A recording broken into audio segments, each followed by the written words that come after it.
Anggreni Husnohatimah. Di sini kita akan mewawancarai terkait transmigrasi di Indonesia. Di sebelah saya sudah ada narasumber. Bisa perkenalkan diri dulu, Bapak? Bismillahirrahmanirrahim. Assalamualaikum warahmatullahi wabarakatuh. Saya Dedi Kuswadi, pensiunan dari karyawan Departemen Transmigrasi periode tahun 1985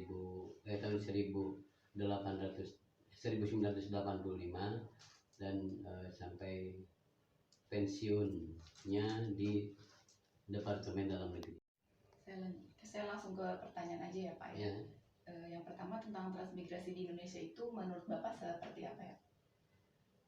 Transmigrasi itu adalah pada dasarnya adalah pemindahan penduduk dari suatu daerah yang padat penduduk ke daerah yang masih kurang penduduknya. Nah, itu sebetulnya program transmigrasi itu sudah ada sejak zaman penjajah pun sudah ada, cuman dulu masih sifatnya urbanisasi gitu kan, belum dikelola oleh pemerintah. Nah, program yang semakin efektifnya adalah dibuat oleh pada masa pemerintahan Orde Baru yang dipimpin oleh Presiden Soeharto. Nah, terutama waktu itu mulai tahun 2 diefektifkan pemindahan transmigrasi itu, pemindahan penduduk itu dari tahun 83, 84, dan puncak yang paling besar adalah di tahun sampai sekitar tahun 90-an. Pemindahan penduduk itu pada hakikatnya adalah ingin mengadakan terjadi pemerataan kepadatan penduduk. Jadi jangan hanya ada padat di satu daerah, tetapi daerah lain itu.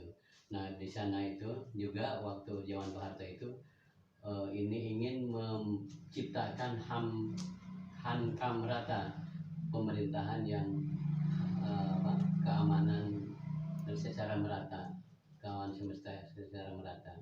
Oleh karena itu ada yang disebut daerah pengirim, ada yang disebut daerah penempatan. Daerah penempatan terutama daerah pengirim adalah terutama adalah Pulau Jawa, Nusa Tenggara Barat, Bali, dan Nusa Tenggara Timur. Nah, itulah program transmigrasi yang dicanangkan oleh pemerintah Pak Harto terutama, yang paling gencar itu seperti itu. Untuk tujuan program transmigrasi itu apa ya, Pak? Tujuannya adalah seperti yang saya sampaikan tadi, tujuannya adalah untuk adanya pemerataan penduduk sehingga yang kedua adalah untuk meningkatkan taraf ekonomi masyarakat dari daerah asal yang semula tidak punya lahan untuk mengolah. Nah, dan program transmigrasi adalah terutama dicanangkan awalnya adalah untuk mengelola lahan. Nah, itu tujuannya adalah untuk agar mereka memiliki kehidupan ekonomi yang lebih baik dengan metode atau cara adalah memanfaatkan alam, memanfaatkan tanah untuk diolah menjadi tanah pertanian. Jadi cukup berdampak positif juga ya, Pak, untuk program transmigrasi ini di Indonesia ya. Program transmigrasi sepengetahuan saya, terutama saya yang dinas waktu itu di eranya Pak Harto, sangat membantu perekonomian rakyat. Kembali lagi kepada transmigrannya itu sendiri. Transmigran itu adalah orang yang ditransmigrasikan. Transmigrannya sendiri, kalau mereka memiliki semangat untuk merubah nasibnya, kehidupannya dengan cara bertani, alhamdulillah mereka berubah sampai kepada terutama setelah kesininya diperkenalkannya ada yang lahannya itu untuk kelapa sawit. Dan dengan mereka berkebun kelapa sawit yang tadinya pendapatannya mungkin untuk pendapatan untuk 100-200 ribu saja per bulan tidak dapat atau sulit. Setelah ada diperkenalkan kelapa sawit sampai mereka punya pendapatan kelapa sawit dan karet sampai punya pendapatan per bulan waktu itu tahun 90-an saja sampai 96 itu mereka sudah punya pendapatan 2-3 juta per bulan. Nah, istilah secara ekonomi mereka meningkat bagi kembali lagi kepada yang bersangkutan. Nah, yang terkenal gigih dalam bekerja, dalam memperjuangkan itu adalah yang sepengetahuan saya adalah transmigrasi asal Bali dan Pulau Jawa. Ada larangan dari Pak untuk warga transmigrasi? Larangan dalam bentuk dalam yang dimaksud apa ya? Larangan untuk warga transmigran. Larangannya itu bagi transmigran yang kan setiap transmigran itu pada waktu ditransmigrasikan itu mereka mendapatkan hak tanah untuk ditempatin untuk sebagai tempat pemukiman dan pertanian itu seluas 2 hektar, 1/4 hektar atau sampai 1/2 hektar untuk lingkungan pemukiman, yaitu biasanya disebut SP, Satuan Pemukiman. Nah, itu untuk yang nanti akan berubah menjadi sebuah desa. Nah, itu yang mereka miliki. Larangannya adalah memperjualbelikan tanah atau lahan yang sudah diberikan oleh pemerintah, yang tidak boleh diperjualbelikan, gitu kan? Karena apa? Karena tujuan mereka transmigrasi kan bukan untuk berdagang dalam arti memperjualbelikan lahan, tapi justru mereka untuk mengolah lahan itu yang tadinya lahan biasa saja menjadi berdaya guna dan bersumber guna. Dasar hukum apa yang digunakan untuk program transmigrasi di Indonesia ini, Pak? Dasar hukum yang digunakan untuk program transmigrasi Indonesia adalah Undang-Undang Nomor 15 Tahun 1997 tentang ketransmigrasian.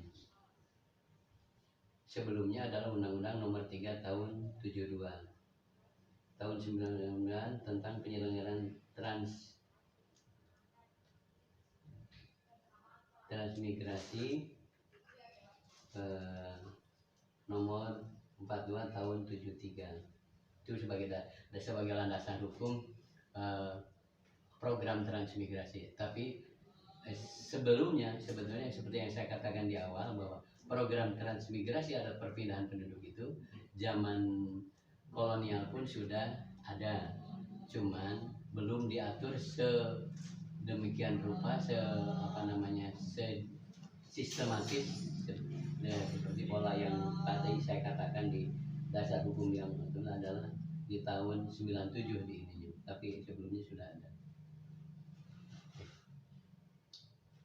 Untuk saat ini apa program transmigrasi di Indonesia masih diperlukan? Program transmigrasi masih diperlukan sebetulnya. Cuman yang jadi masalah dikoreksi oleh warga atau pemerintah setempat adalah pemindahan penduduk secara besar-besaran tidak diimbangi dengan